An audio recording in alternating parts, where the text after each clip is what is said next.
continue our class of criticism, and especially the question of reading and reader response criticism. I don't remember if this is the part we left. I remember we were talking about power, about relations of power in a text, right? Is that what we probably, yeah, I think. Anyway, but while we will consider the different positions of readers that exist, we talked about how that poem that we started with from the beginning, Ozymandias, presents us with different positions of reading or of readers. We have different readers from beginning to the end, right? We spoke about different readers that are determined by the text, or like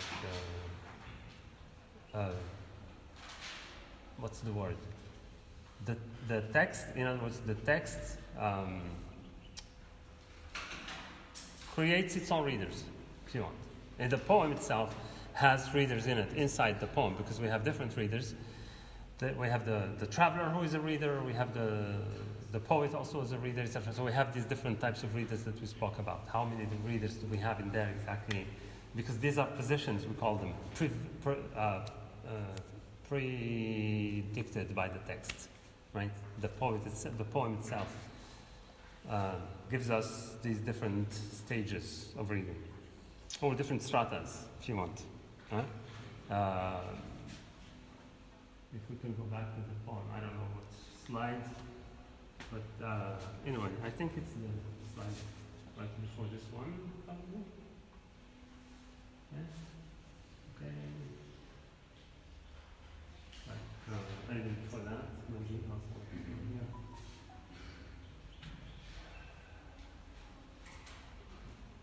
Yes.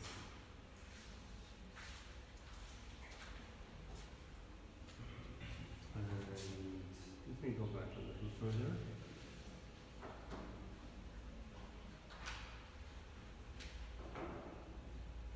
There's still relations of power. Anyway, the text. I'm not going back. I'll go down there. So let's just go.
Okay, like I said, we have different positions of the reader that are predicted by the text, or that are there, that the text puts in front of us, because we start with the poem and we have the traveler who saw something and who says something, just literally speaking about the text. We have the traveler who speaks about the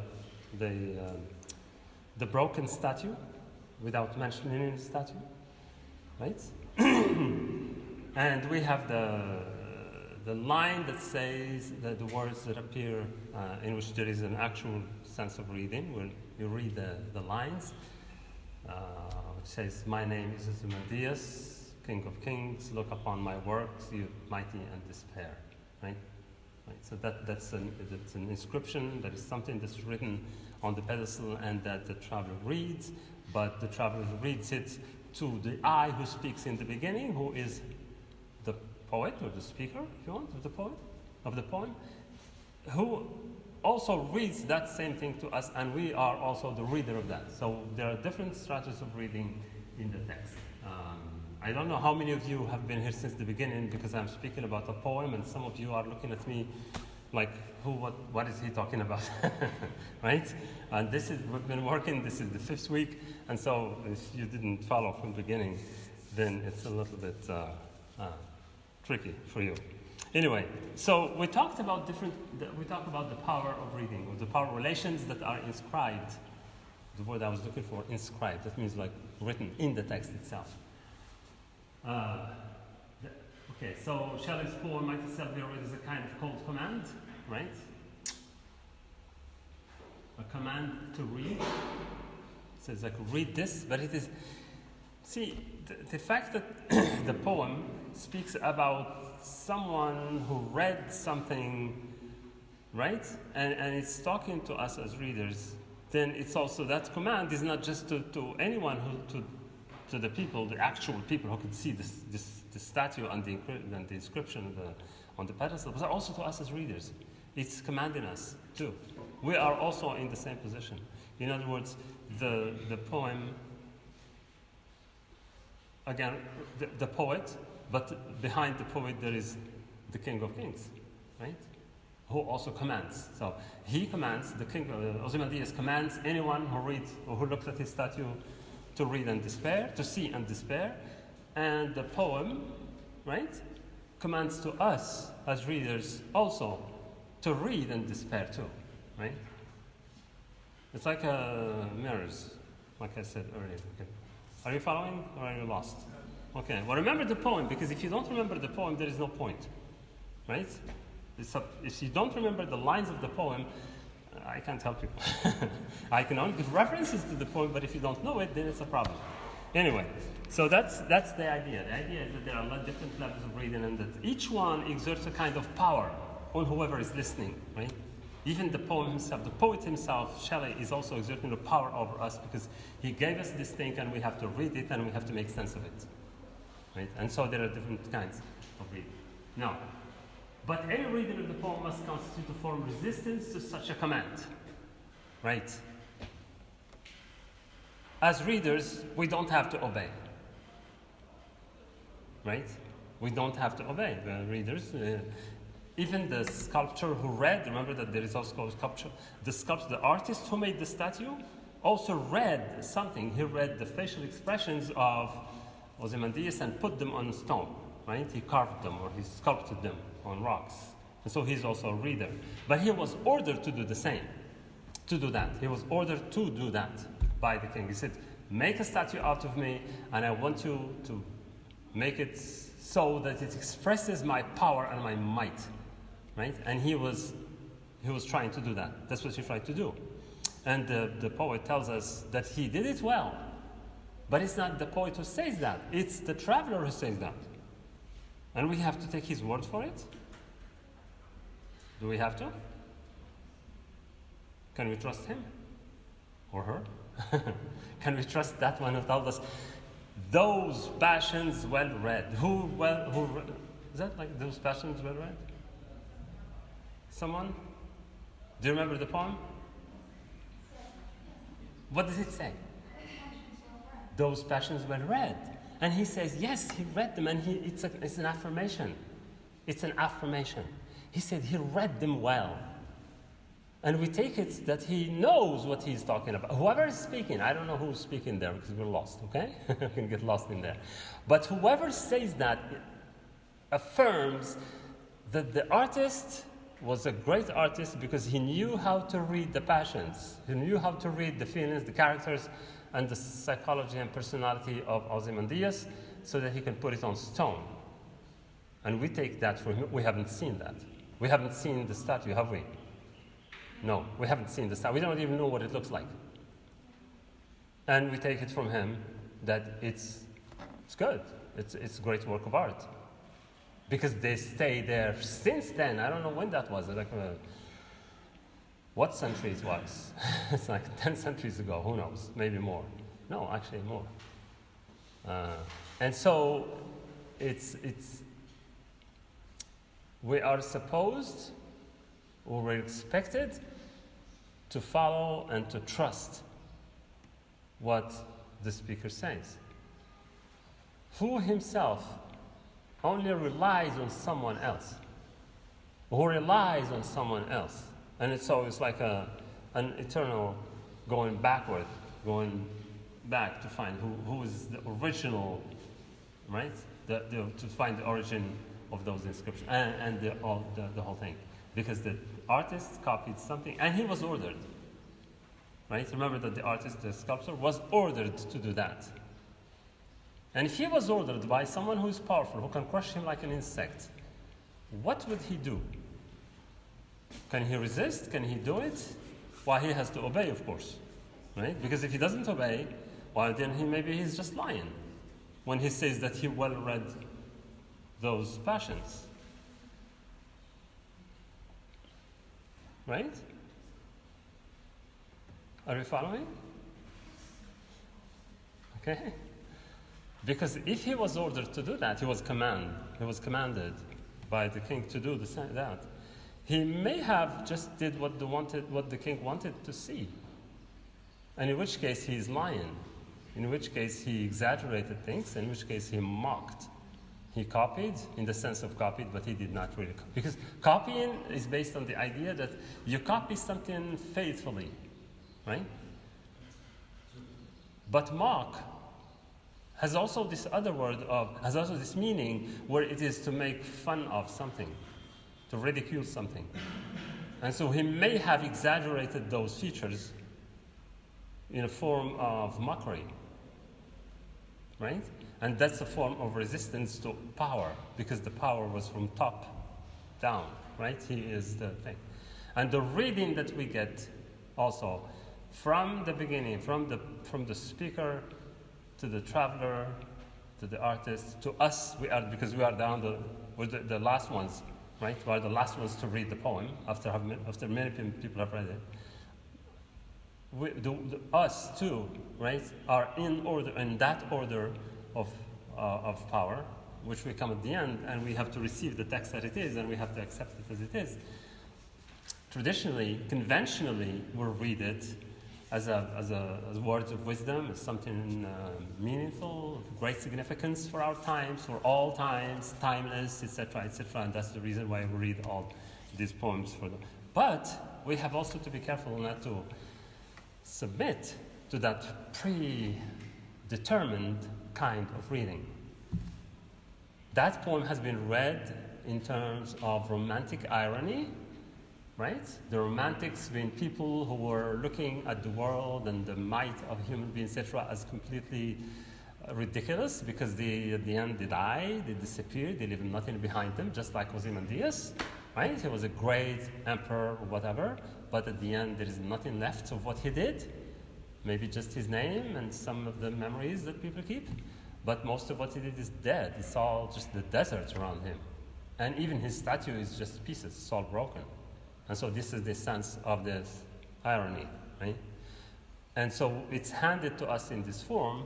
It's handed to us, not just the poem is handed to us, but also even the kind of reading to be done with this poem is given to us too. Yes? The classical, conventional reading of that poem is a romantic poem that mocks human illusions of power.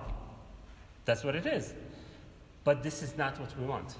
As readers of today, of the 21st century, right, we don't have to read it that way. So we have also to resist that power, because it's also a relation of power between us and those who read it before, right? It's handed to us by great critics, by the great historians of literature as something definitive, and this is the only way to read it. But we are a different people. Not only we are 20th century, but we're not English, we're not from the European countries, etc. And so we have, and we're closer to Egypt than they are, culturally, historically, geographically, whatever, right? And so we have to read it completely differently, and so our reading will be completely different. And so we have the right to read it in that way. In other words, to resist that kind of reading, to mock it if you want, and to read it in our own way. That's what we talk about in this. We have to subvert the relations of power and exert or affirm and assert the power of the reader, not the power of the actual reader. Now, us, our readers. This is the question of power. When it comes to power relations in the text, in literary text, this is what we talk about. Okay? Most of you don't know Shelley, which makes sense because it's a long time ago. And so Shelley was a powerful figure in literary history. And if we follow his readings, then we are just like submitting to his power. But we don't know him, so we don't have to submit to his power either. And so as readers, we can interpret the text completely differently. That's what people have been doing. And this is the whole point about reader response. What we call reader response criticism is exactly what I was talking about. That's why we can read it differently. Your reading of the poem must constitute a form of resistance, right? Our reading of the poem should be a resistance to such a command, a mockery of that command by the imposition or stamping of its own interpretation on the poem. Reading survives the command of the text. We'll continue to read the text even after. Okay? So part of the power relations is the question, are all readers equal? Is there a universal reader? That's a problem. Is there should we know that literary historians, neocritics, remember neocriticism? The people who said that we have all to study text in the same way? That every text has one meaning and one meaning only? That's what I said in the beginning. Have you been here? You don't remember that? Oh my God. You don't read your notes when you go home? That's why you take notes, or maybe you don't, I don't know. Do you take notes? Or you just listen? No, take notes, because you don't remember a thing. When I was talking about the neocriticism, I gave you lots of information about that school of criticism that says that we have to have like a sort of a, let's call it like a corporation of critics. In other words, we critics of that in that school say that texts, poems like this one, have only one meaning. And it's that same meaning that was when it was created until today and tomorrow until the next 2 million years. It will never change. And every reader should read it in the same way. The text has all it needs to be interpreted. We cannot bring in it. This is what they say. We don't need to bring anything out into it, either from the history of the poet, the text itself, or from the life of the author or the poet, etc. We should not bring anything outside of the poem to the poem. We should read it for what it is, the words on the page. You understand? Do not bring anything outside. This is new criticism. They wanted to take the text in absolute vacuum, cut from the context, cut from history, cut off from everything, just on its own. And once you do that, then when you want to read Jane Austen, you don't need to interpret Jane Austen because you can read Jane Austen and a guide to the books of Jane. You know Jane Austen, by the way? A novelist, a 19th century famous novelist. And they worked a lot on her works, right? So if you want to read, for example, her book, Pride and Prejudice, there is no need for you to struggle to understand its interpretation because somebody has already done it and they put it in a sort of a guide, like the ones you find online. For example, when you go to eNotes or to class notes, whatever those things on the internet, they give you a guide. They say, this is what the book is about. Don't bother, don't think, just read it. We'll read it for you. This is the meaning. So you become a consumer both of the text and of the understanding of the text. You did not produce an understanding of the text. You consumed someone's understanding of the text. You become consumers. That's all. That's the meaning. It was a kind of a dictatorship of critics. They say, no, don't try to interpret it. You will never do better than us. Okay? Whereas the reader response criticism is the total opposite. Say, no, actually you are the master of the text because when you read it, it's you who's reading it. Nobody else is reading it. You are reading the text. It's up to you to make whatever sense out of it. But there is a problem there too. Can we interpret it just in whichever way we want? Well, that's democracy, right? You have people in democracy Democracy is messy. So democracy in politics is the same as democracy in literature, right? You give a text to anyone, they can do with it what they want. Some will read it, some will tear it apart, some will throw it in the garbage, some will think it's worthless, some will think it's better, whatever, right? People will do with it whatever. It's the same with democracy in politics. You have all kinds of opinions and they say, no, it's my opinion. All right. The only difference is in criticism and in academic studies is that an opinion is not an argument. And we only work with arguments, not with opinions. So if you say, this is my opinion, say, yeah, but it's worthless. Unless you have an argument. And an argument is something that is reasoned. An argument is something you build with thoughts, with proof, with discussion, with, you defend it, with evidence and conviction. And you have to convince the others that your opinion is actually well argued. If you just give an opinion, anybody can have an opinion. That's the difference. So that democracy has some rules too. That kind of literary critical democracy has rules. And their rules is that you have to follow a procedure. It's like science. Same thing with science. You can't just produce science. You have a theory, for example, if you say the earth is flat, scientists will think you're an idiot because you can't prove it. Because you have to prove that it's not round. So there are a lot of people now who believe that the earth is flat. They're called the flattists. It's crazy. It's totally insane to believe that the earth is flat. Right? Okay. It's the same. So it's an opinion, but it's not a science. There are even some stupid people who wanted to do some proof, like go in and see, with infrared light and say, see, I told you it's flat. It goes straight from one point to the other. Well, except that you measured one. I'm sorry? They often prove themselves wrong. They often prove themselves wrong if they still believe in them. Yeah, of course. Yeah. Okay. An association. There is an association. They made the association. They made their own of the flattists. Flat earthers or whatever they call it. Yeah, I heard about that. Yeah. Yeah, okay. Well, they happen also to be like Donald Trump fans. They follow Donald Trump and Bolsonaro and all those crazy leaders of the world. Anyway, so, okay. So that's why we say readings are different. Are all readers equal? No, they're not. Should there be a universal reader? That's what some people wanted, but it's not possible. I mean, there is a temptation towards having a universal reader, like everybody reads the same thing in the same. This is what people do with religious text. Those who have the power want you to read it in the way they read it. It's a power, right? They have a power to say, no, you should only understand it in this way. If you try to understand it differently, no, that's wrong. You're wrong. I am the one who has the power to tell you how to understand the religious text. It's the same situation, right? Some people would make you only understand it in their own way. All right.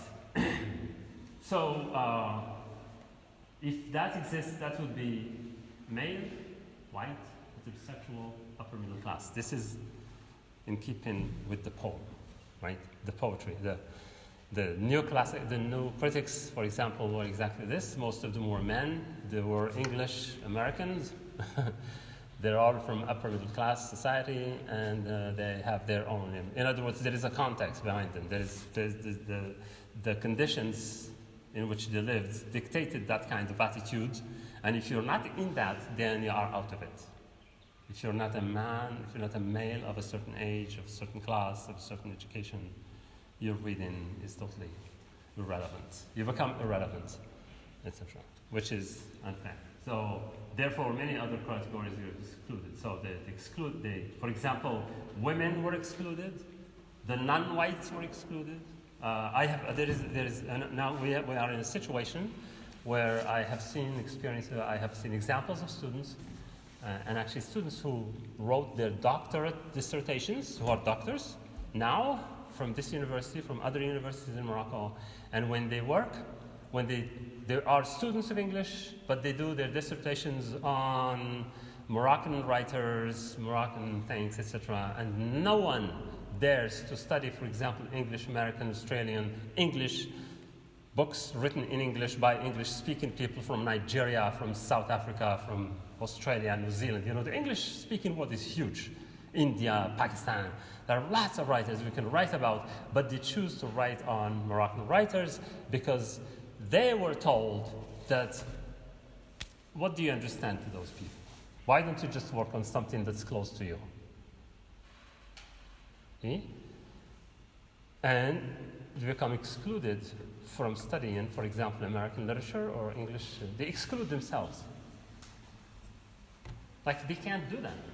They feel that they can't do that. And it's wrong. You can study Jane Austen today and come up with something completely different from the ones who studied it from certain countries, right? Or from what has been written about her and her works. But they believe that no, they have to study only things that are, like, for example, the Moroccan writers, Algerian writers, or something like that, but not working on them. And that's completely stupid. They have incorporated this kind of, it's a complex, an inferiority complex or something. And so they feel that they can't do that. And I find that completely stupid. So, for example, here, Judith Federley, for example, has argued that female readers of classic US fiction and by implication of other literary texts have been emasculated, by which she means that they have traditionally been taught to read as men, right? At schools, they were not taught to be themselves, to be autonomous readers, but they were given a version that they have to accept as, and it happens to be the version that is given by males, by the professors, etc. And so women found themselves saying, no, but this is not my reading. For example, imagine a woman reading that poem. A feminine, I'm not even saying a feminist reading, I'm just saying a feminine reading of Ozymandias, right? It's the total absence of women in that poem. As if Ozymandias created himself. As if Ozymandias did not have anyone around him. Why is women absent from that literature completely, right? The absence of women is something that we have to read into the text, right? For example, Hemingway, you know Ernest Hemingway? Huh? The one who wrote The Old Man and the Sea, For Whom the Bell Tolls, a writer, very good reporter. He's sitting here, for example. Jonathan Culler is a critic, one of those reader response critics. What would it mean to read as a woman? He asks, right? How might reading as a woman be different from reading as a man? And do we even know what it means to read as a woman, as a man? Examples. Ernest Hemingway. Ernest Hemingway has been read as an example of. Well, first of all, there are very few women in his books, right? He never, have very few women characters in his books, and he is a man who celebrated a type of masculinity, a sort of machism, right? Strong men fighting, really harsh men, fighting the bulls, fighting the wars, braving a huge sea creature on the sea, like the old man in the sea. See, even an old man spent I don't know how many days without food or water fighting a huge sea animal until he brought it to the shore, right? So he like celebrates power, male power, right? And that's problematic. Are all men like that? Certainly not. Not all men are like that. Not this image. But he was who he was. I mean, he liked that kind of thing too himself. So he was writing about his own fantasies, his own ways of seeing himself and others. He was a man who used to go, for example, on a safari to shoot the elephants and the big animals in Kenya, right? And he did, kinds of stuff like that. And so he was a person, he lived in Spain and he was fascinated by the bullfighting in Spain. And so he wrote, part of what he wrote, for example, in his books about Spain, is that. And so he was celebrating masculinity, right? Except that today, to write about masculinity is a little suspicious. It's masculinity becomes toxic, right? Masculinity, you understand what it means, toxic? Toxic. It's toxic to the person himself, but also to the others.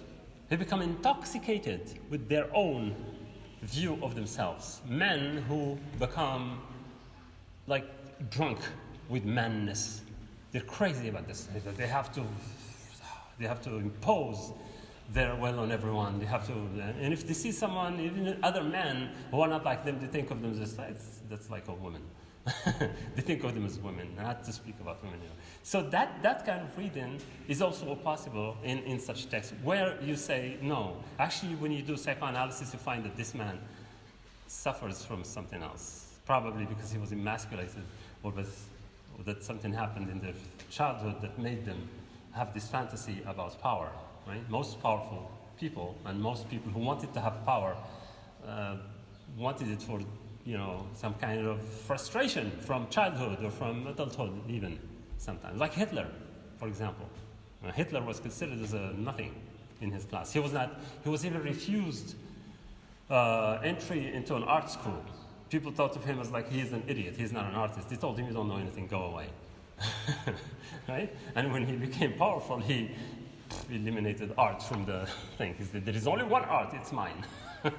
It's the art of power. Probably called it. Anyway, so these are the readings that we're talking about, right? Okay, there is this other form of reading that we call, we speak about the subaltern. What I was talking about was subaltern. The subaltern is somewhere here, the word. Can you see it? Okay, well, I have to read it. Anyway, Gayatri Spivak. Spivak is a woman, is an Indian American. She's from India originally, and she lived in America. And she's a big name in post-colonial theory, right? And she says, for example, for her, Henry Louis Gates Jr. is an African American, right? Who reads from the point of view of African American who lived a completely different America than the one that the whites lived. America is not the same for everyone. For the Indians, America, for the Native Americans, there is that America that's theirs. And there is this America that's the black African America. And there is the white America. And so when they write about it, they don't talk about the same thing. It's not the same reference. One was completely, the Indians were spoiled of their land. Their land was taken away from them. They were kicked out of their land and sent to places where they're not from. For example, many tribes were removed from one place to the other, and they moved them all the way to the southwest or something, whereas they come from the northeast or something, because the whites wanted the land, because it was nice, it was good land, fertile, there's water, there's everything. So they said, why, you're idiots, you don't even use it, just go away. Go to some other place. And they kicked them out, right? And so their experience of America is completely different than the whites. The whites came and they say, this is the promised land. This is the land of possibilities. All right. This is the land of opportunity. This is the thing. American dream thing? You heard about the American dream? That's the kind of idiocy that you get from it. It's the white. It applies to the white, to the Europeans. The American dream does not apply to everyone. The blacks don't have an American dream. For them, it's an American nightmare. Because the blacks came there as slaves. And they're marked with slavery until today. It's not something you can get rid of like that. When your ancestors have been slaves, and you bear the consequences of their situations until today. Being excluded, being not given the best jobs, you're always marginalized. You're excluded from something, etc. So it's complicated. So when the African Americans write about America, about their own lives, they don't write like the whites. It's completely different. And so we have these different versions of things, right? Okay. And it's the same with reading. For example, an African American reading, reading Mark Twain is not the same as a European reading Mark Twain, or as a foreigner who knows nothing about America, who did not have the experience. For example, us living here in Morocco, we don't know anything about it, we don't care. But you read Mark Twain, you will find it quite interesting. But then if it's read by an African American, or an Indian, they would have a different response, completely different response to it. It doesn't talk to them. I mean, it talks to them, but negatively, in a different way. So For example, she says, you know all these names, okay? Edward Said is a Palestinian American who reads European and American literature in a completely different manner. He is the one who invented the word Orientalism. I mean, he did not invent, but he invented the concept of Orientalism in criticism, because he used it to categorize books and art and all kinds of things that were produced by Europeans about the East, about the Orient, right? And he says that it's a fantasy, that their own fantasies is what they write, that's not the reality, right? When they talk about the Muslims or the Arabs, etc., it's actually their own fantasies they talk about, not the real thing, because it's totally different. Okay? So, for example, they have transformed the nature of contemporary literary studies through their emphasis on questions of colonization, ethnic difference, racial oppression, and discrimination, the opposition of the subaltern. Subaltern is the lower category of people. When you're the subaltern, that means you have no power. The subaltern is the one that is like the trodden, the one that has no position, no status, basically. Right? In Gayatri Spivak, for example, she speaks about the subaltern because she used it. She wrote an article, a very famous article called "Can the Subaltern Speak?" Right? She said, "Can the Subaltern Speak?" That's the title of her famous essay. And when she was referring to that, she was talking about the Indian people, the lower castes. You know, in India you have a caste system. You're from the higher castes or from the lower castes. The lower castes are really the bad ones. I forget the name to give them. But the lower castes, for example, you can't, if you're an upper, you cannot even touch them, talk to them, see them, or get really close to them, or deal with them in any way. Right? These are the people that are Indians, but cannot be dealt with by the others. And so but she takes that in a post-colonial context, and she talks about India in general. Can the subaltern speak even? And then the subaltern became this category in this discussion of post-colonial representation. In colonial, for example, it's related to colonization and what colonization produced on Africa, for example, or India, or Asia, or South America. Right?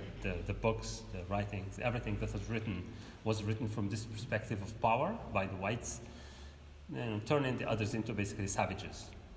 Anyone who is not European, white European, is a savage, is a barbarian, is someone who has no culture, no history, nothing to speak about. And so in that category they become white. And post-colonial studies was about reversing this, right? Changing this, saying this is a position of power, this is a colonial position that actually justifies the exploitation, justifies the oppression, etc. But when you call people savages, then there is some kind of you gave yourself a moral justification of doing with them whatever you want. Because you're thinking, it's just like animals. They don't even feel pain. You can hit them, but they would not even cry. It's like some people say, for example, when they hit an animal, they say they don't feel pain. Animals don't feel pain.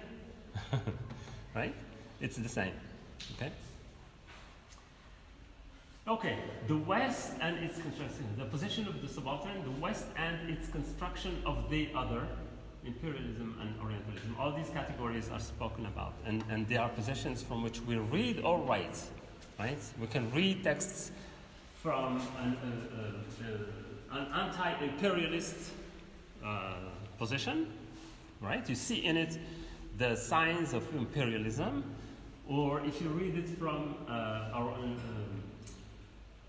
a position where you are opposing this this representation of the Orient as mysterious, as fantastic, as something, then you are opposing it because you're really saying. And there is a point where we can talk about that here in the poem that we saw about post-colonialism, etc. I'll give you examples of that. Or if you read, for example, from the other is the one who is not me, because I am the center of the world. Right? The first I'm the self, and there is the other. The other means the one who is out there, the one who has no position, the one who is subjected to me, because there is this notion in European thought in general about the subject being the center, and whatever is an object is in the lower category. In other words, the objects, we call them objects, by the way. That's why we call anything object. Anything that is not me can be objectified. If I objectify something, I turn it into something that is less than me, right? And so I can do with it what I want. I can kick it, I can kill it, I can burn it, I can throw it away, I can just ignore it, etc. So anything that is not the self, that's not us. And we go from to this category as European being the center and the rest of the world is the rest. Or the West being the self and the rest is the rest of the world is called the other. That's why we say the West and the rest, right? There is this, people say the West and the rest. The West being something clear, something defined, something powerful, something that makes sense, something that's almost transparent, opaque actually, and the rest are all the same. The Chinese are the same as the Nigerians, the Nigerians are the same as the Portuguese are the same as the South African or the Moroccan or whatever. For them, we're all the same. It's like people who say Chinese. You see a Korean and say, oh, he's Chinese. This is what Moroccans say. Chinois. Chinois, they call anyone. Japanese, Chinese, Korean, Vietnamese, they're all Chinois. Right? That's this is like an anecdote. But it's what it is. It's like the West deals with the rest of the world as, all the same. Oh, they're all the same. Yeah. Africa, all Asia is the same. Right. So that's the kind of thing. So we resist those, right? There is in this, there is readings that resist these categorizations, right?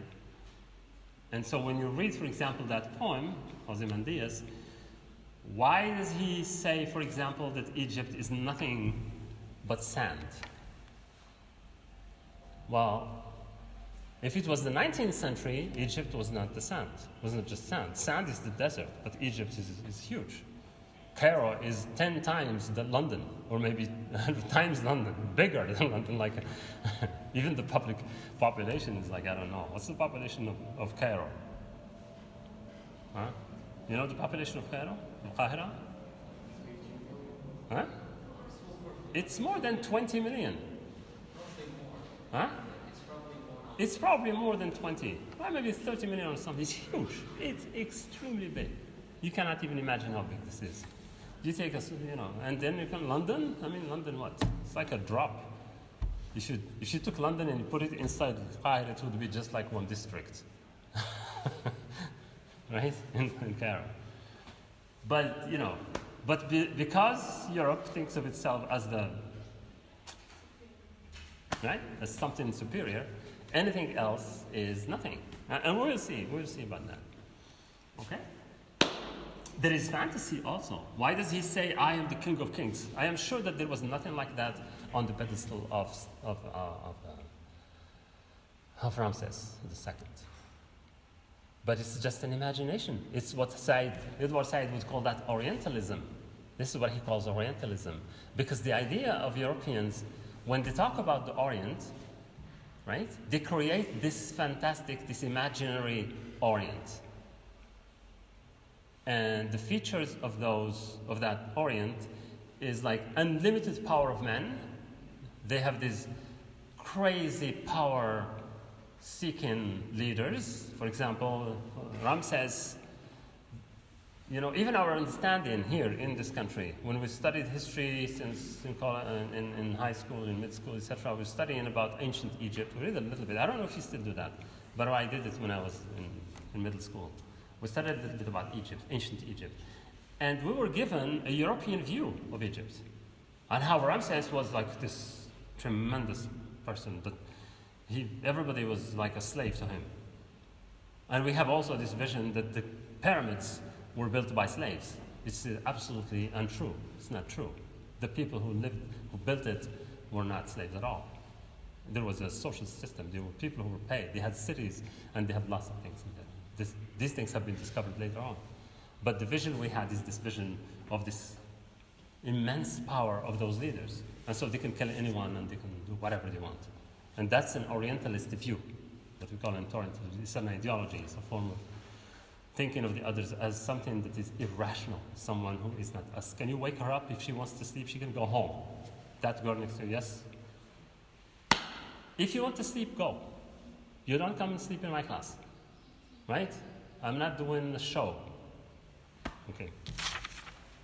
All right, so, for instance, Said argues for what he calls contrapuntal reading. This is a reading that's like a kind of music. Contrapuntal is counterpoint in music. It's like a balance. Whereby in reading a text, one opens it out both to what went into it and what is author excluded. Right? You bring into the text that which is excluded. This is the type of reading that Edward Said was doing with the Oriental text. He said, they are excluding more than they actually include. And so when reading those texts, you think of what was excluded on purpose, or by ignorance, because it's part of a culture, right? And so you bring that to balance the text. Because the text is always, like we said, representation. When you represent, you have a power over that which you represent. Just by the fact of representing. You understand this? What this means? There is a relation of power in representation itself. When you represent someone, for example, the people that we vote for or not vote for to go and represent us in the parliament, right? They have a power over us because they represent us. They say, no, but I'm doing this because I represent you. Even you individually say, I never voted for you, so F you. I don't care. Right? You understand? Okay? So representation is you have a power to represent something. I gave you the example of political representation, where someone represents the other, and so he gets the power from the fact of representing the other. But you, for example, if you write, or if you talk about someone, you are presenting or representing them, right? In their absence. Representation is always in absence. It works in absentia. We represent that which is not here. If you talk to us about something you saw, you're representing what you saw, because what you saw is not here now, right? And by representing it, you're giving it a meaning, you're giving it a shape. And whoever listens to you or reads what you wrote about that depends on what you say. For example, that's why we say, well, that's your version. If we don't agree, or if the other person doesn't agree, say, well, that's your version. It's not the truth. It's just a version. So representation has a certain power in it, because when you represent something, you represent it in your own words. You represent it with your own ideas, with your own visions, with your own biases, right? Your own subjective things. You create something, basically. Right? I gave you an example of something, an accident happens in the street, and you were there to see it, and you come here to tell us. You will tell us what you saw. And if we believe you, then we think you tell us the truth. And you might even think that you're giving us the truth. But then if there is another person who saw it from another angle, from another place, he would give us a completely different vision. Then if we listen to the people involved in the accident, we might have a yet different version or different versions of that same event, right?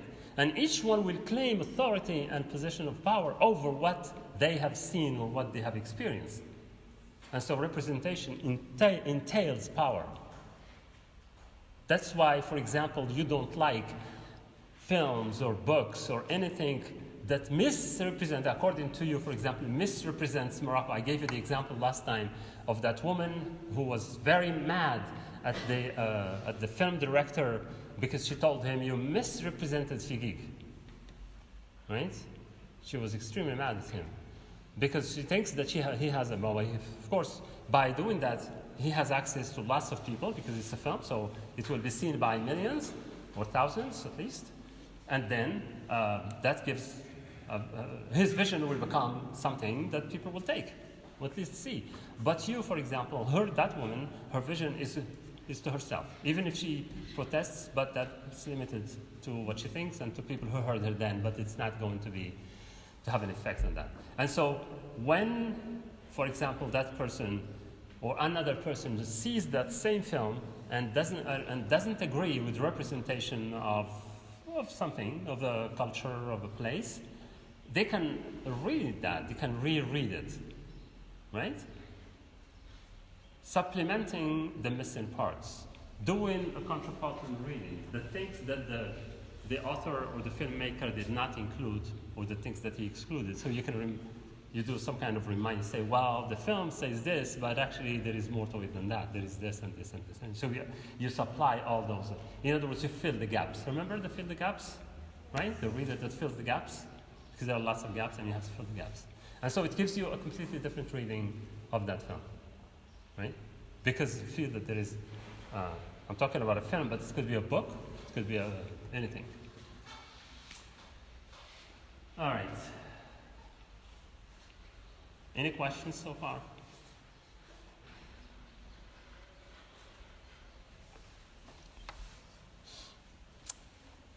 No questions? All right.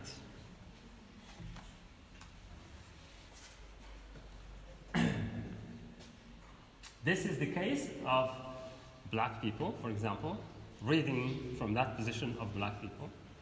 And Henry Louis Gates makes questions of reading central to black literature criticism and theory when he argues that black people in the United States have had to develop particular strategies of reading and interpretation for survival.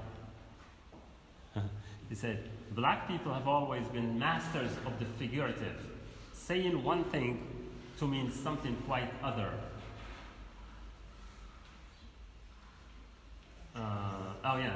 So for other has been, I should put something here, like a comma. This thing, right? The fact of saying something to mean something different has been basic to black survival in oppressive Western cultures. Right? If you misread the signs, you can lose your life because you have misread the signs. Misreading signs could be, and indeed often was, fatal. A black person who misreads the signs of the white culture, understanding something different. For example, taking an act of, let's say, I don't know what I would call it, but if you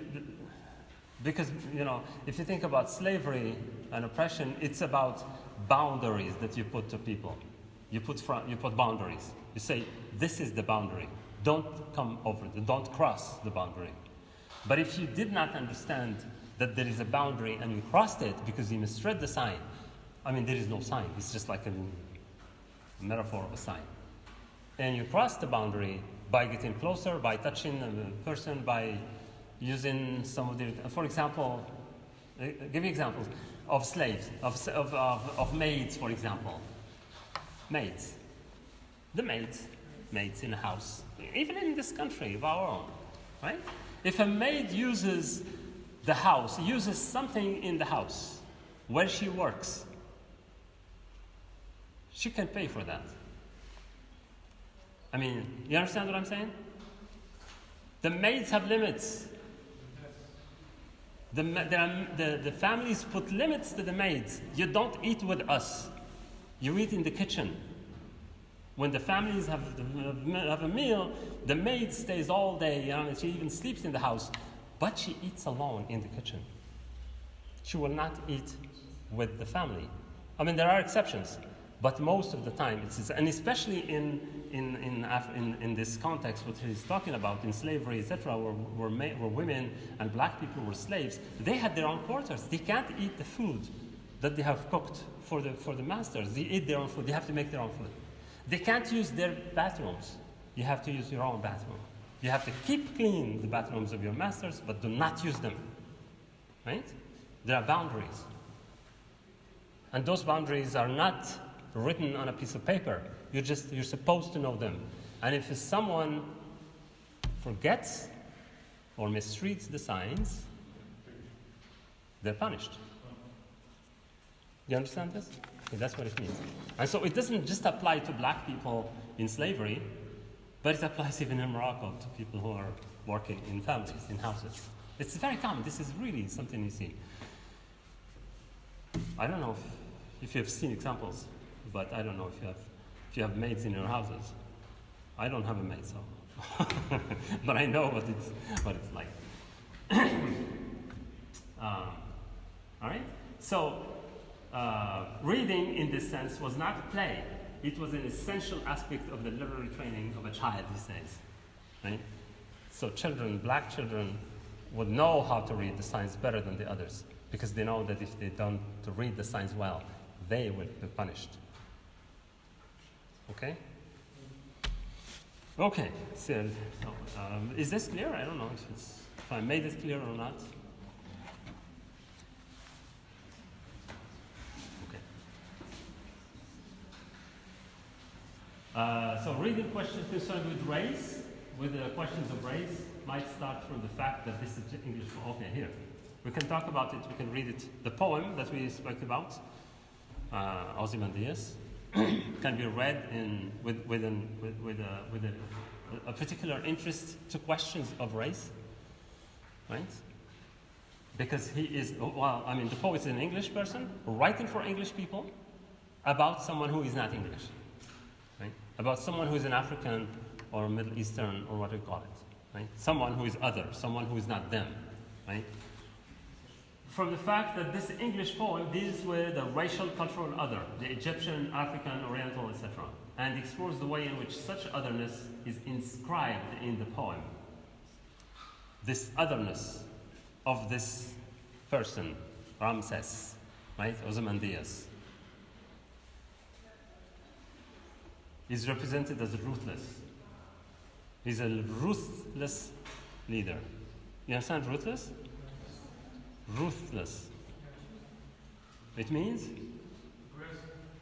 Yes, very harsh, merciless.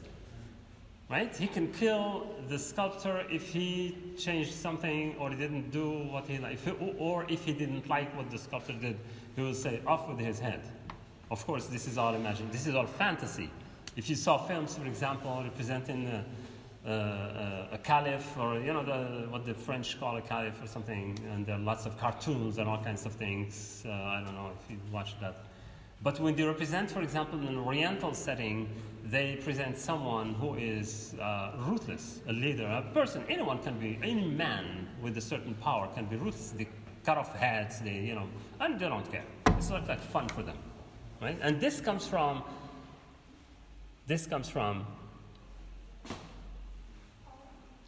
No. There is a text that shaped the imagination of the Europeans over everything that's Oriental. Huh? Fantasy. It's fantasy, but it's a story. It's a long story. Alf Leila Walila. It's Alf Leila, 1001 Nights. In Alf Leila Walila, there is a lot of heads have been cut, right? And so for them, a ruler, and even though even in the Arabic context, the story does not even refer to the Arabic context. It refers to what? Shahrayar, where is he from?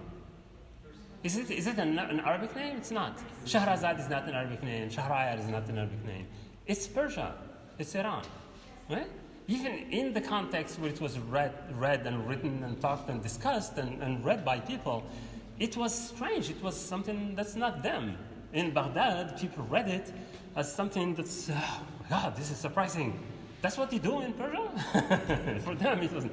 But for the Europeans, when they found it and they translated it and started reading, they said, oh, so this is all what they do, this is what, they all do this from I don't know where to I don't know where. So the whole swath of this region is, is under this impression, under this vision, etc. And so the ruthlessness of the leader is part of this fantasy vision, if you want, this whatever it's called, this imaginary vision of the Orient that Said calls Orientalism.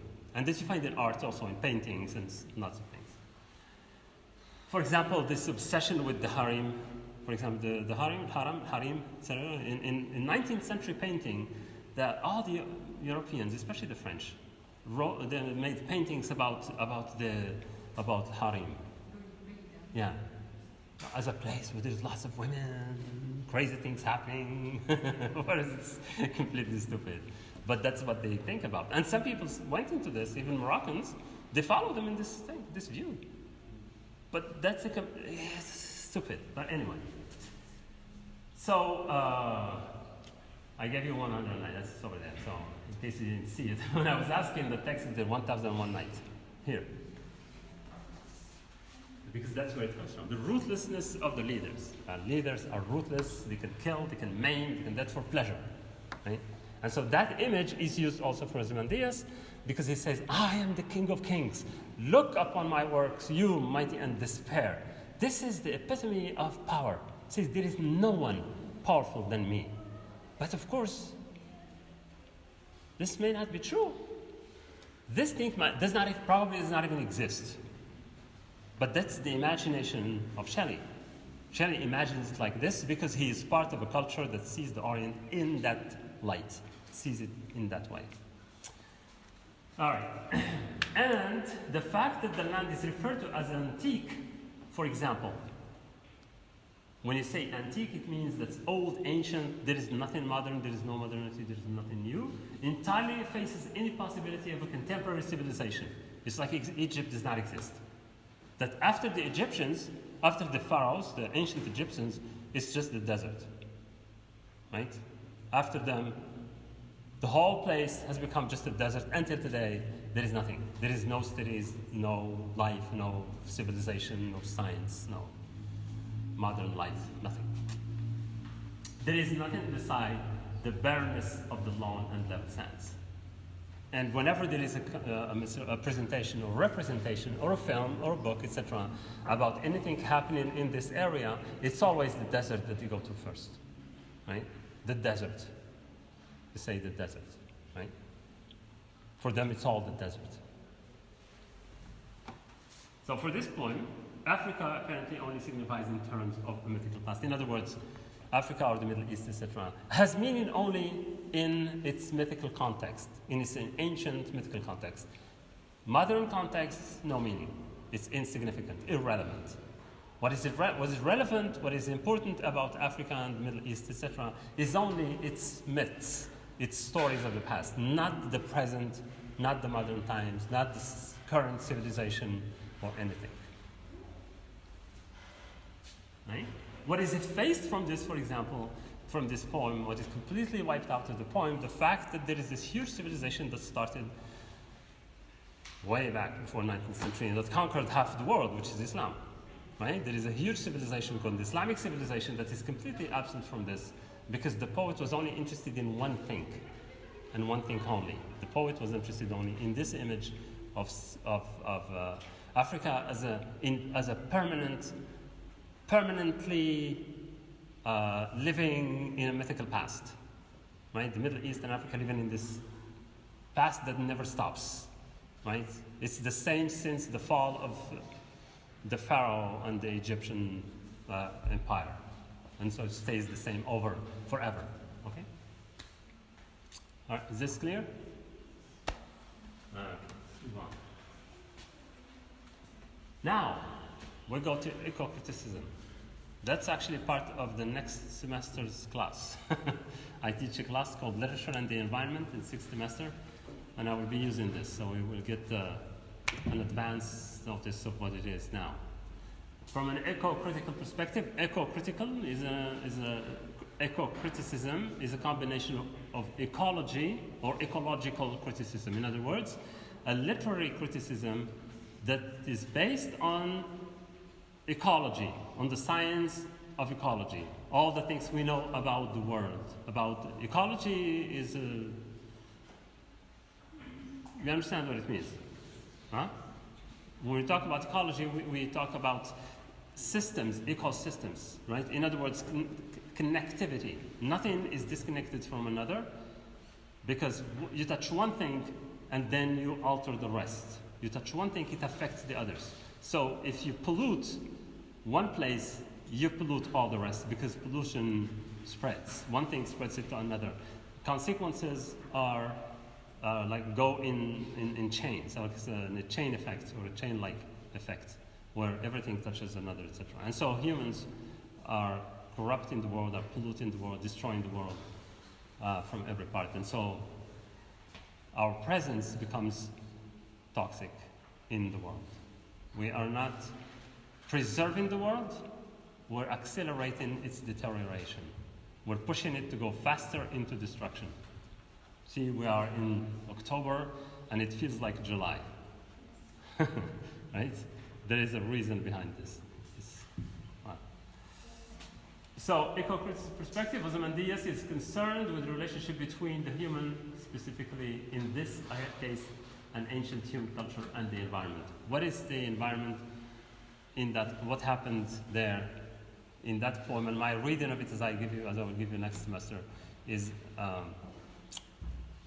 there is the question of entropy, which is a physical concept. Entropy means the programmed deterioration of things, like the inevitable destruction of things. Anything, living or not, right, is going towards its disappearance, or it's just part, it's like the law of physics, right?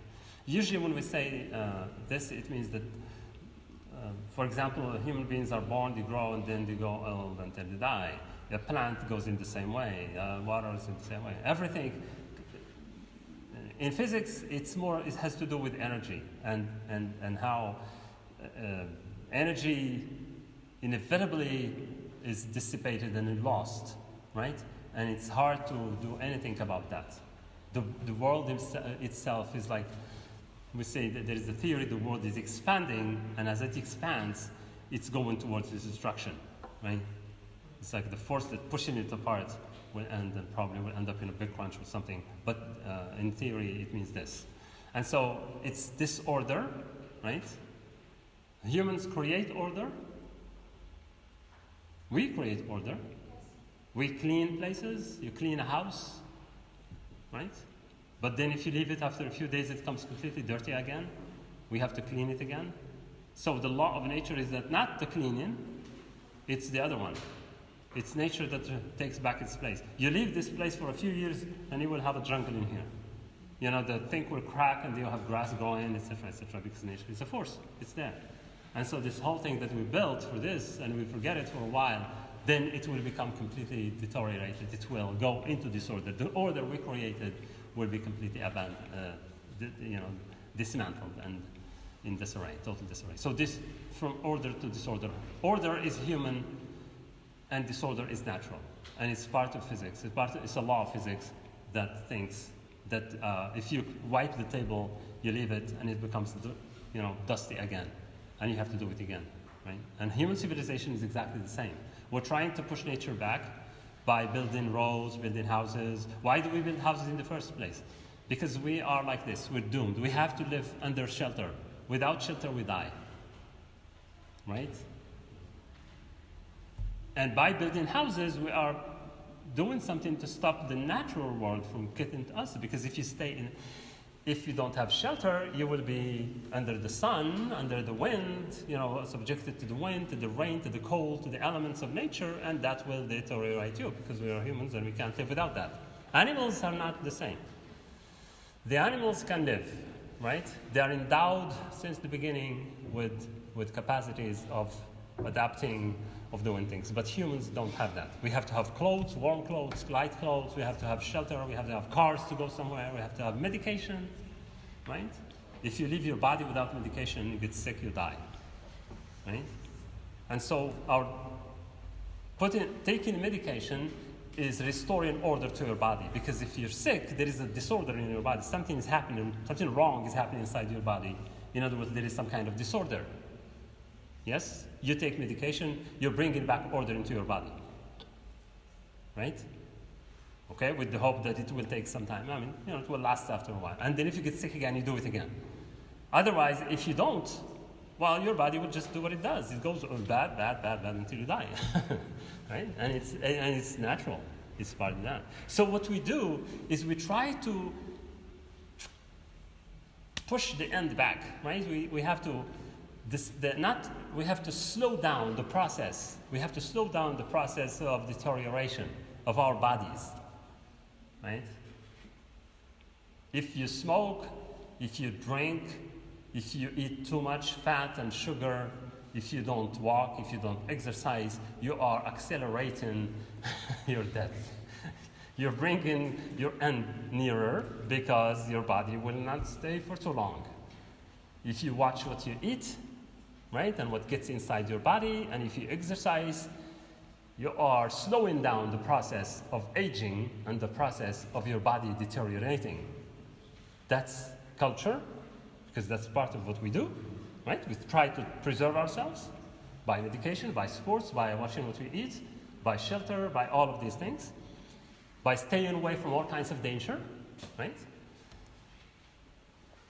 If we stop, we we get deconstructed, if you want, also, right? So that's an ecological view, if you want, of things.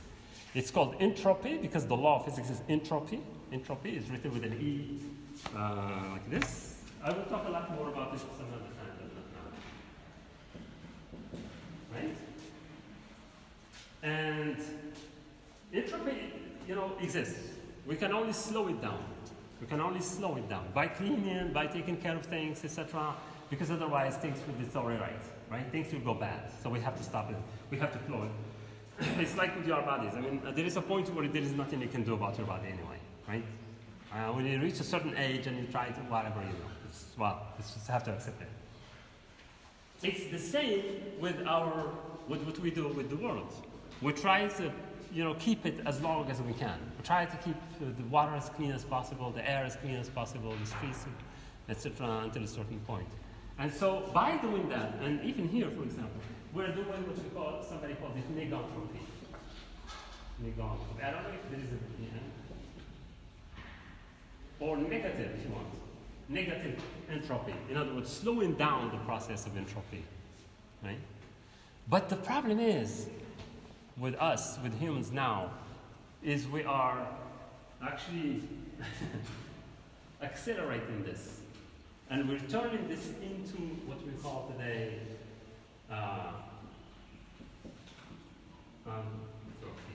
which is like anthropology mixed with this. Anthropology is about what is human, what is human culture, who we are, etc., what we do. And we mix this because entropy talks about what humans do, right? About culture. Culture is what we create, about our cultures, about our beliefs, etc., etc. And so if you mix this with this law of physics, this law of nature, then you get this. And so we are not doing good in that way, because we are accelerating the destruction of the world. Eco-criticism is based on the idea that we are not, instead of slowing down the destruction, the inevitable, natural disorder or destruction, we are actually participating in accelerating it and bringing the end near. Right? By pollution, by all kinds of things. Abuse of the sources, we're using too much, exploiting too much, overexploitation, too much production, too much consumption, lots of garbage. How many liters, how many tons of water we consume in Oujda every day? The city of Oujda consumes 65,000 tons of water, cubic meters. Cubic meters? You know what's cubic meters? Huh? Meters cube. Huh? You understand this? Huh, right? 65 cubic meters of water every day. That's a lot of water. It's like a lake every day that we consume. And most of it is wasted. People clean the streets with water. People wash their cars with a hose for an hour. Just water flowing. They sweep their houses every day with like tons of water flowing down the streets. You go any street in Oujda and you have water running down the street. Because all the maids and all the women they just clean the houses all the time. Huh? Sand. Sand is okay. What's wrong with sand? I mean, close your windows. You will not have sand inside. And you will not have to use water every day. Anyway, so that's the thing about ecology. And so we're doing this. We're not doing this. We should be doing this, negantropy, in other words, slowing down the process by preserving nature, preserving the resources, making sure that we're not abusing things, but instead we are doing the total opposite. We're exploiting to the maximum and destroying everything we have around us.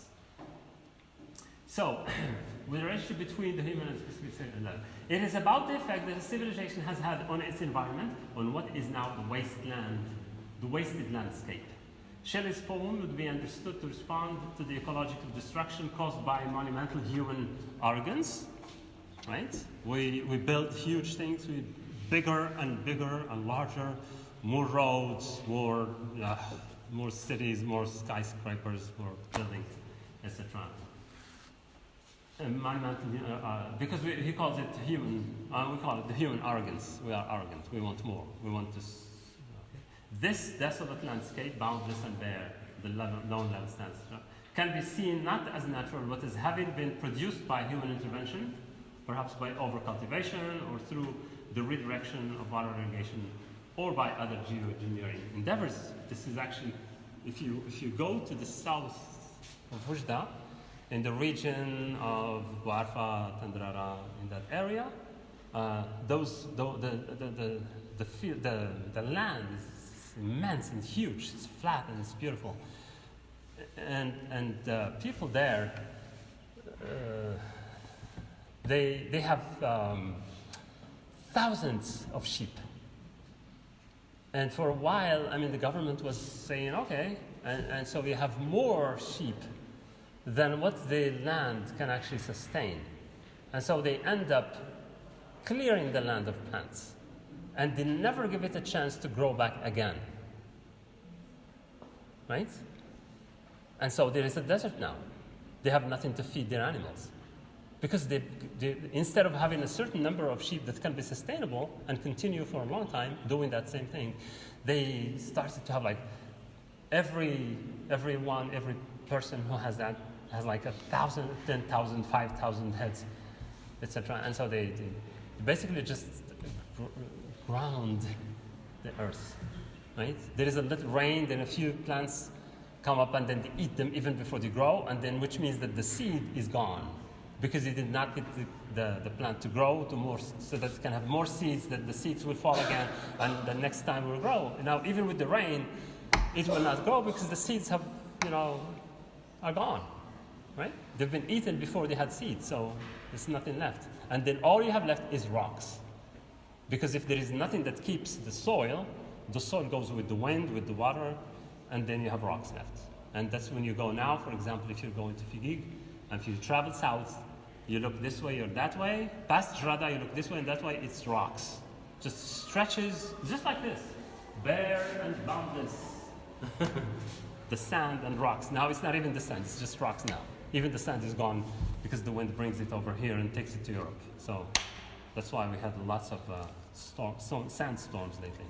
Anyway, nature keeps that, the soil, the plants, etc. So that's ecological reading. And so we can read this poem also in the same way, saying, well, of course, look what you have done to that country. I mean, you used it, you abused it, and now we have nothing left. You have nothing left except the sand. Okay, now we'll have a different, what time is it? It's fine. And what we call post-structuralism. I don't know, I haven't talked about structuralism, but I'm talking about post-structuralism. Maybe you should understand structuralism first, right?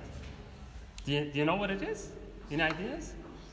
When you hear about structuralism, in Arabic we call it al-binyawiya, because it's based on binya, structure, right? Structuralism is an approach, it's like a methodology of analysis. It's also a philosophy, if you want, that explains everything in terms of structures, right? Structures. Everything is structured. The human body, for example, is a set of structures that are combined. A combination of structures, and those structures can be thought of, for example, as cells. Cells? You know what's a cell? Huh? Cells. Cells. Larbi, I don't know what it is. Khalaya, thank you. Yes. Khalaya are binyats. They are structures in our body, and they're in combinations, and in combinations they give us who we are. Look at your body, that's what it is, right? And so these structures are repetitive, you find them, with variations from person to person, but it's still the same structure, right? Generally, it is the same structure. And so from there, you can imagine that anything, for example, a society is based on structures. You can think of it, we can talk about microstructures or macro structures, for example, in society, where society is built based on tribes, for example, You have this tribe and this tribe and this tribe and this tribe, right? In macrostructures, it could be tribes, right? And tribes have connections between one another, and they differentiate between one and the other by not being like the other. This tribe, they say, no, we are not those, because those are this and we are this. In other words, what defines it is by, they call it by differentiation. It's difference that defines them. Otherwise, there will be one tribe. When you have like 100 tribes, each one is unique because each one is different from the other, yet they share lots of things in common, but they are still different, and so they have connections, etc. It's the Ferdinand de Saussure, the linguist, who came up with this idea in the beginning, and used the example of chess. Chess, right? You know chess. Or a checkboard if you want, like checkers, same thing. But that one, chess is more complicated. It's more interesting. Chess is basically a board with all these little squares and those pieces that you put there. But those pieces in themselves mean nothing. It's just a piece of wood or a piece of marble or a piece of something, right? But what makes them what they are is the relationship that exists between them. Right? And that relationship is defined by the board, their position, where you put them, and what they can do, and how they can move. Those are the culture that defines them. In other words, the relationships that are there are defined outside of what they make them. It's not because this one is made of gold, and this one is made of silver, and this one is made of I don't know what, wood. Right? That's not the idea. The idea is that the relationships that exist. This one is called the king, this one is the queen, this is the tower, this is the bishop, this is the pawn, etc. And they have different roles to play in society, in that society, if you want, inside. And the difference is what makes them who they are. They are different because they can perform different things. But in themselves, they mean nothing, right? They're just pieces of wood or whatever. The whole thing means nothing unless you understand the rules, okay? So that's a structure. That's a set of structures, and the structures are defined by the relationships with the others. Because that relationship is what defines them. The relationship between this and that is what defines both, this one and that, as different, but as related, right?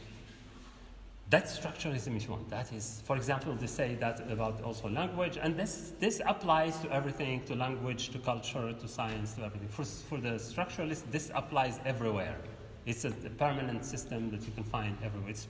When it appeared, people were crazy about it. It was really, wow, this is great, this is really good. But then, later on, limits appeared to this way of conceiving about things and systems. Okay? And so that's the structuralist, because structuralism is based on difference, and difference is what relates one thing with another, one structure to another. Post-structuralism questions the difference, the relationship. In post-structuralism, for example, to give you an example, in structuralism would oppose, for example, black to white, dichotomies, right? We think in terms of dichotomies. Man, woman, black, white, big, small, etc., powerful, not powerful, etc. We have the dichotomies. It's called they call them binary oppositions or binary opposites because they go in twos, right? They go in couples, like two each time. High, low, etc. Right, left. So we go into this, and these are fundamental. These are not. It's not the structuralists who invented this. This has existed before. But these are very fundamental in cultures. Pure, impure, for example. What is considered pure and what is considered impure, right? That's fundamental to structuralism. But it's from a post-structuralist perspective, it's oppressive. When you oppose white and black, it's in practice, the white has power over the black, or the black is subjected to the white, like what happens in history, where you have the whites taking blacks as slaves, for example, or colonialism, etc. And so those binary oppositions become problematic. Man, woman, for example. There is always a positive side and a negative side. Women are always on the negative side. Blacks on the negative side. Left is on the negative side. Right? Low is on the negative. High is on the positive side. Men, high, white, etc., are on one side, and there is this imbalance. Okay, and that imbalance is what is questioned in post-structuralism. And say, well, that is wrong because it's oppressive and it creates injustice, and we should not accept it. Right? Pure, impure, for example, say a pure Moroccan. What the heck? So the others are not pure? When somebody says he's a pure Moroccan, what about the others? You think they're not a real Moroccan? In terms of race, it's even worse, because they say a pure white. Right? In other words, not contaminated by anything other that's not white, and that's racism. That's oppressive for the other. Seen from the other side. From one side, it's arrogance, and from the other, it says, oh, come on, this is unjust. This is unfair. This is injustice. Right? So politically, it doesn't work. And so their job is to dismantle this way of thinking. The post-structuralists base their reading on dismantling these oppositions, because they say they are artificial, and they are made to serve those who made them. Basically, they are them because some people did them because they serve them, right? If you consider myself as noble, then I can do whatever I want. If the people are not noble, then they become my servants because they're not noble. I say, no, I am noble. It's like in Morocco we say Sharif. If you say, Sharif, Sharif, what? Find a thief, right? A worthless kind of person, he says he's Sharif. Come on. Right? What do you think? The others are not Sharif because it's... Anyway, so that's, for example, a post-structuralist or deconstructive. We call it deconstructive because it deconstructs. Deconstruction means constructing. In other words, the binary oppositions are constructed, they're made up. And in post-structuralists, we deconstruct them. In other words, we undo them. We pull them apart. We break them. Right? Deconstruction is about dismantling that which has been made up or created as artificial. And so whatever was constructed can be deconstructed. Right?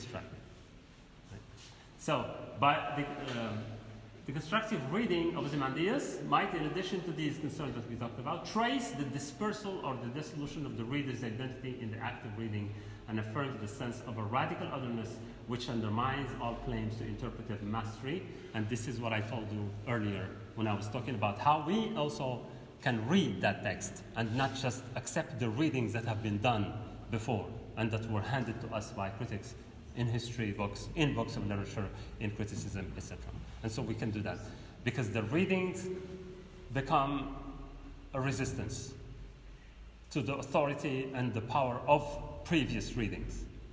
Right? This is one example in terms of reading.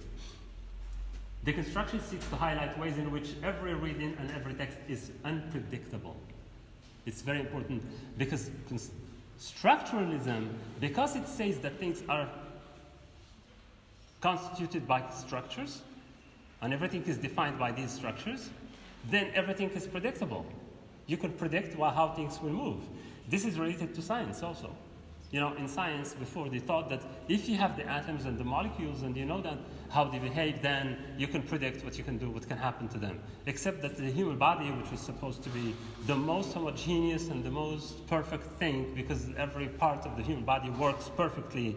In a sane body, everything works fine, right? Everything works. The eyes, the hands, the heart, the lungs, everything does its work. But then what happens if you have cancer? What happens when the person has cancer? Then something went wrong, right? Somebody is not doing their job correctly in the body, right? Something went mad inside. It's crazy. It's insane. And so the body becomes its own enemy. It creates its own destruction. So it's unpredictable.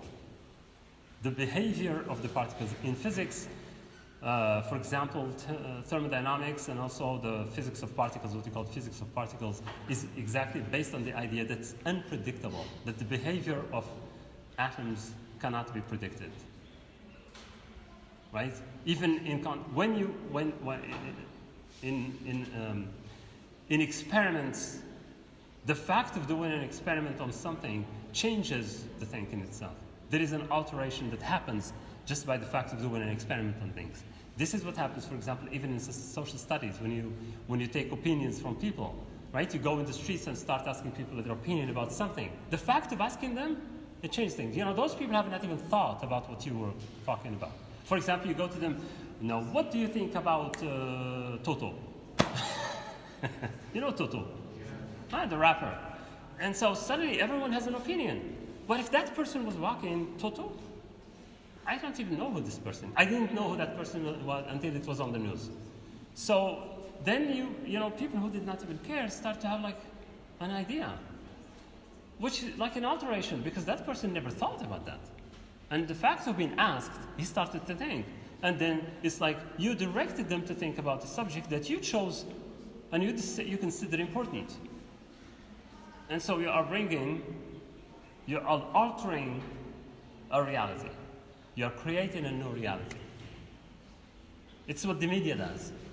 With the question with Toto, for example, if you haven't been there, and if you haven't seen it, and if you haven't read about all the articles on the news, and especially on the websites, you wouldn't even know about this thing.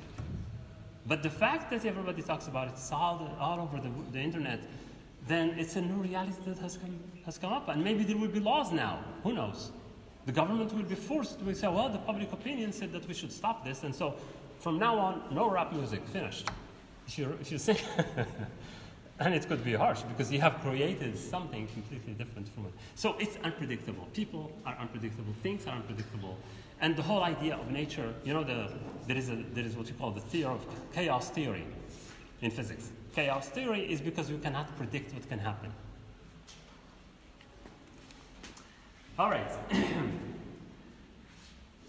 So deconstruction is interested in the fact that while any text demands a faithful reading, it also demands an individual response, right?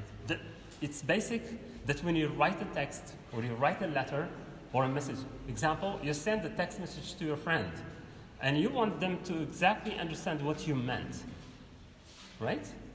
You send a text message to a friend or to any person, but with an idea. You send a message, something, a content in those words. And so you demand, implicitly, you are asking the recipient, the one who receives the message, to understand your idea, to get the point, to get the information that you're trying to send them, right? Except that they may get it wrongly. You know, they may completely understand it in the wrong way. Yes?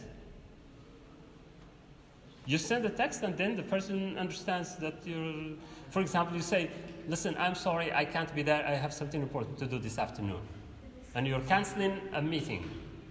You have a meeting with someone at 3, and then you send a text, say, sorry, I can't be there, I have something more important. That person might think, so meeting me is not important as whatever you have to do?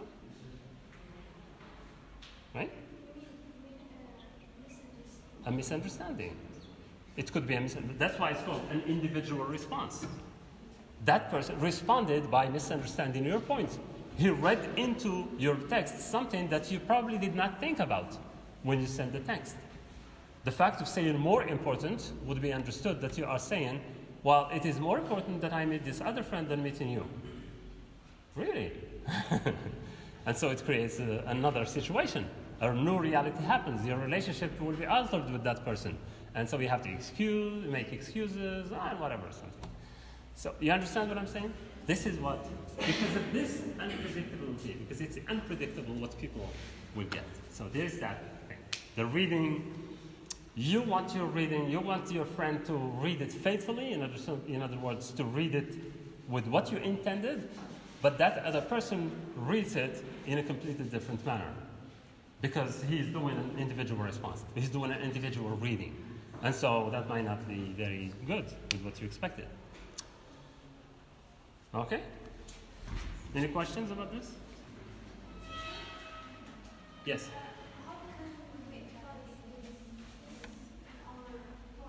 That's what we've been doing until now with Ozymandias. We are doing individual responses. When you are reading it, for example, and focusing on why does he say that Ozymandias is a ruthless, why does he represent Ozymandias as a ruthless leader, a king of kings, and who says this with this huge arrogance, this incredible ego, says, look upon my works, you, and he's talking to the mighty, to those who consider themselves strong and powerful. He says, even the powerful, when they look on my works, they should despair, which means that he is bigger than them, more powerful than the powerful, etc. That's an absolute power. This man is like Darth Vader. Do you know Darth Vader, anyone? You know, that those who haven't seen Star Wars, right? Darth Vader is this incredibly powerful person who would look at you and you will die just by looking at you. So, and then there's some kind of mysterious power that comes out from him, and then what do you call that? Choke something. They choke people just by looking at them. But the intention, he says, I want to choke you, but instead of choke with their hands, just by looking at you, the power of his, I don't know what, chokes you just like that in the film. It's like an exaggeration, of course. And so he's describing him as this figure with this power, right? And you don't agree with that, saying, I think it's an exaggeration. I think he's misrepresenting Egypt. He's misrepresenting a culture. Why does he think that this man, why do they always focus on the negative things, not on positive things? Why does he see that nothing is left? We know that there is a lot that's left from ancient Egypt. I mean, you go now there and you can see wonders, and they're discovering things every day, right? Why does he wipe out the whole civilization? There is nothing, it's just sand. I mean, the pyramids are incredible, they're still there. I mean, even the pyramids, they're not just 3, there are tens and tens of them. They're discovering them by the day. And there are cities that are being discovered and systems that are incredibly sophisticated that are discovering today about Egypt. So that's an individual reading. But Shelley did not want that. When Shelley wrote the poem, he intended us to see human folly, human arrogance, as being something ridiculous, because at the end everything goes. But we want to read it differently, and you have the right to read it completely differently. Right? Or maybe you can say, well, I know that Ramses was nothing without his wife. What was his wife's name again? And there were many very powerful women in Egypt. Why does he focus on him? Why doesn't he focus on someone else? Right? You know some of the figures from ancient Egypt, women. You don't know anything. Right? Okay. Do you understand the point? Because this is all about explaining to you what it is. Okay. Okay, we have a few minutes left. Now, there is one more thing. In the poem, it says, and on the pedestal, these words appear. How do they appear exactly? It's like, when you say appear, it's like, are they there? Or they just appear by magic? You have the right to ask. Are the words carved in the pedestal? Or are they appearing by some kind of magic? Or is it just a fantasy of the one who was looking at the pedestal and the statue? What makes these words appear? What is it that made them appear? Is it is it an illusion? How exactly do they appear? Because when you say something appears, it's different than it's there. He didn't say, and on the pedestal these words carved, right? No, he said appear. They appear as by magic, as if it's some sort of a magical thing. Or they seem to appear. Or he had an illusion in seeing them there. Right? And the word appear is problematic. The word appear challenges us to rethink the relationship between a text on the one hand simply appearing, simply being there, or to be read appearing from nowhere, and on the other hand, a text appearing in the sense of seeming like an apparition, a hallucination made in reading. So, do they really appear? Are they really there? Or is it just an apparition, like a ghost, or some sort of a magical thing that the poet saw, imagined, fantasized, right? Which, casts a lot of doubt on the whole thing, because if that's what he built his idea of Ramses on the idea that he's this strong and powerful man, right? But then he says these words appear, and those words that say, my name is Ozymandias, King of Kings, look on my work, mighty and despair. Probably those words are only something that were inspired to him by the whole thing, by the whole statue, or by the grandeur of the statue, the size, the power. So you could imagine that stuff, right? What we're doing is we're opening the poem to multiplicity of readings. We're breaking the poem, the words, we're freeing the words from the prison houses in which we put them. We have a bad habit in our culture, which is we understand everything by synonyms. It's terrible. There is no synonymity. No word is a synonym of another one. There are overlappings, but every word has something specific in it. And it's not a synonym, it's not 100%. So if you say, for example, I don't know, whatever words, we say, for example, that the Arabic poetry of the past, they had like 100 names or something for the lion, right? The lion has like a many names, or anything has a different.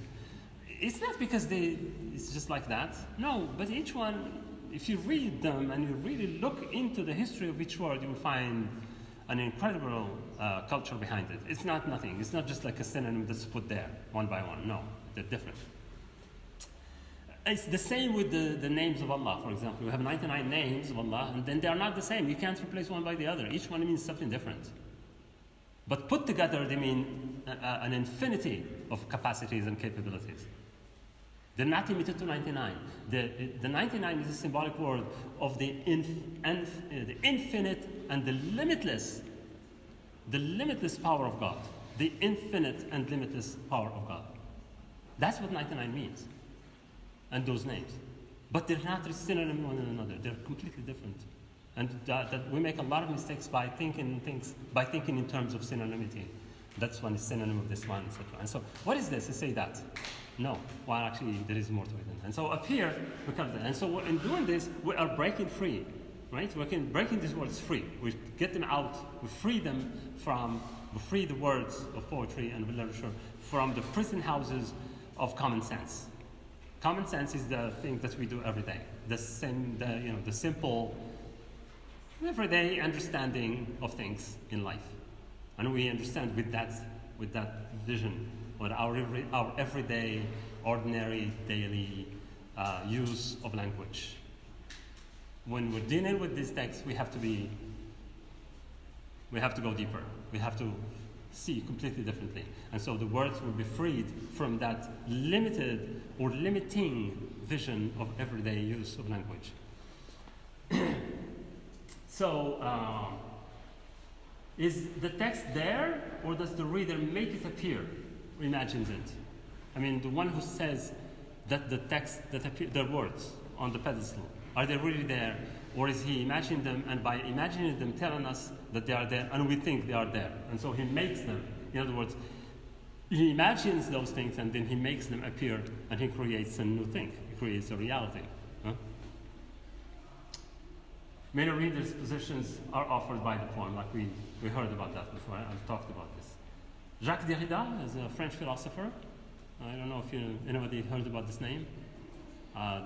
He's the one who actually started this whole way of thinking that I'm talking about, and called deconstruction, post-structuralism and deconstruction.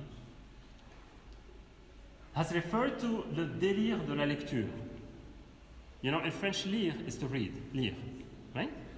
How about délire? Délire? You know délire? In French, délire means illusion, hallucination. Délirer. If someone says tu délires, it means you're crazy, you're imagining things. Right? Someone who delires is someone who is like كنقول بالعربية يهترف. Right? Huh? And so, but délire is also a word that is partly lire, because you put lire. So lire is in that sense, are you reading what's in there or are you fantasizing? Do you understand what I mean? When you read in a text, you're just not reading literally. You're not doing recitation, blah, blah, blah, blah, blah, blah. No. Something goes on in your head. You are imagining, fantasizing things. You're seeing the things that are from the words. You have a complete, something happens in your head, and you can imagine things, and you can see things, you can fantasize, whatever, right? That's what we call lire. And lire and délire become something similar. Okay? You can also think of lire as délire in the sense that it's the negative, like construire, déconstruire. When you construct and you deconstruct, because deconstruction is also a reading, but it is a reading based on deconstructing that which is constructed. Images, cultural artifacts, cultural visions, stereotypes, you name it. We are deconstructing them. Right? And so in doing that, we are also delirious. It's like saying unreading. You read and you unread. This is a word also that's used in criticism. To unread something, it's like the spoken and the unspoken, the said and the unsaid. The things that are not said are more important than the things that are said. Right? That's what opens possibilities of interpretation. Because when you say the unsaid or the unspoken or the unwritten, it's because you're focusing on things that the writer, the author, the poet, whatever, deliberately or not, left out of the text, and you're bringing those things. This is what we have been doing so far to this poem by Shelley. We are bringing into it things that are not in it. We're doing the total opposite of what neo-criticism tells us to do, not to do, or to do, whatever. Yeah. Neo-criticism tells us do not bring anything outside of the text to the text. Remember this? We said, screw you. We are going to do the exact opposite of what's saying. So we are going to bring everything outside of the text and put it in the text. Ya Allah, what can you do? Go kill yourself. And the neo-critics, of course, are not happy with this. Because some of them still exist now. Anyway, so he calls it the delirium, with delirium, to suggest ways in which reading can be delirious. And delirious is not negative. These are not negative terms. Not in the sense of being crazy. No. It's actually in the sense of becoming more creative. Creative. A reading that makes you creative. When you read in this way, you create. You are creative. You bring new things. When you create, when you're creative, you are bringing novelty, bringing things that are not there. Something completely different and new. So, hallucinatory and derivation. After all, we don't see those words. Someone tells us they appear there. If you remember the words on the pedestal, someone tells us they appear there. So we can imagine whatever we want, right? By reading them, and even including saying that they're only imaginary. They're not even there. All right? Questions? I don't know how you can deal with this without questions, because this is hard even for me. And I've been doing this for 30 years now, or maybe more. Yes? Some of this part, it's like more than maybe between lines about the creative and imaginary. Right. That's it. Yeah, when you read between the lines, you are delirious, because you are using things that are not there to explain. Well, yeah, it's creative. Beyond, between, whatever. But above the text, but related to the text without being there. All right? Okay. Well, then that's it. I'll see you next week. There is more stuff coming. And it's getting harder and harder. Yeah. Well, no, I'm going to make it explain. And I don't expect you to become philosophers after like 2 weeks or 5 weeks. I expect you to be curious, that's all. I just want you to be curious about everything. So you can just ask questions, including about whatever I'm saying here. Okay, well, thank you.